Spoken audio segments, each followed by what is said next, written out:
न हि प्रपश्यामि ममापनुद्याद् यच्छोकमुच्छोषणमिन्द्रियाणाम् अवाप्य भूमावसपत्नमृद्धं राज्यम सुराणामपि चाधिपत्यम।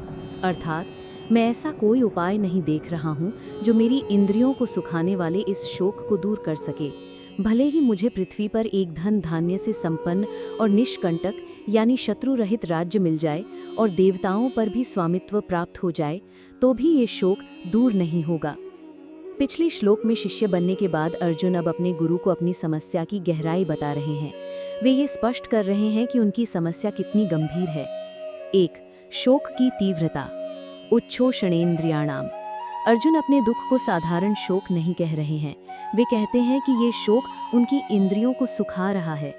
ये एक बहुत ही शक्तिशाली अभिव्यक्ति है, जिसका अर्थ है कि उनका दुख उनके जीवन की सारी ऊर्जा, सारा रस और आनंद छीन रहा है। ये एक मनोवैज्ञानिक और शारीरिक पीड़ा बन गया है। 2. लौकिक सुखों की निरर्थकता। अर्जुन 2 सर्वोच्च उपलब्धियों की कल्पना करते हैं जो कोई भी व्यक्ति सोच सकता है। पृथ्वी पर एक छत्र राज्य, एक ऐसा राज्य जो समृद्ध हो और जिसका कोई शत्रु न हो। स्वर्ग पर आधिपत्य, यहाँ तक कि देवताओं के राजा इंद्र का पद भी। 3. आध्यात्मिक संकट।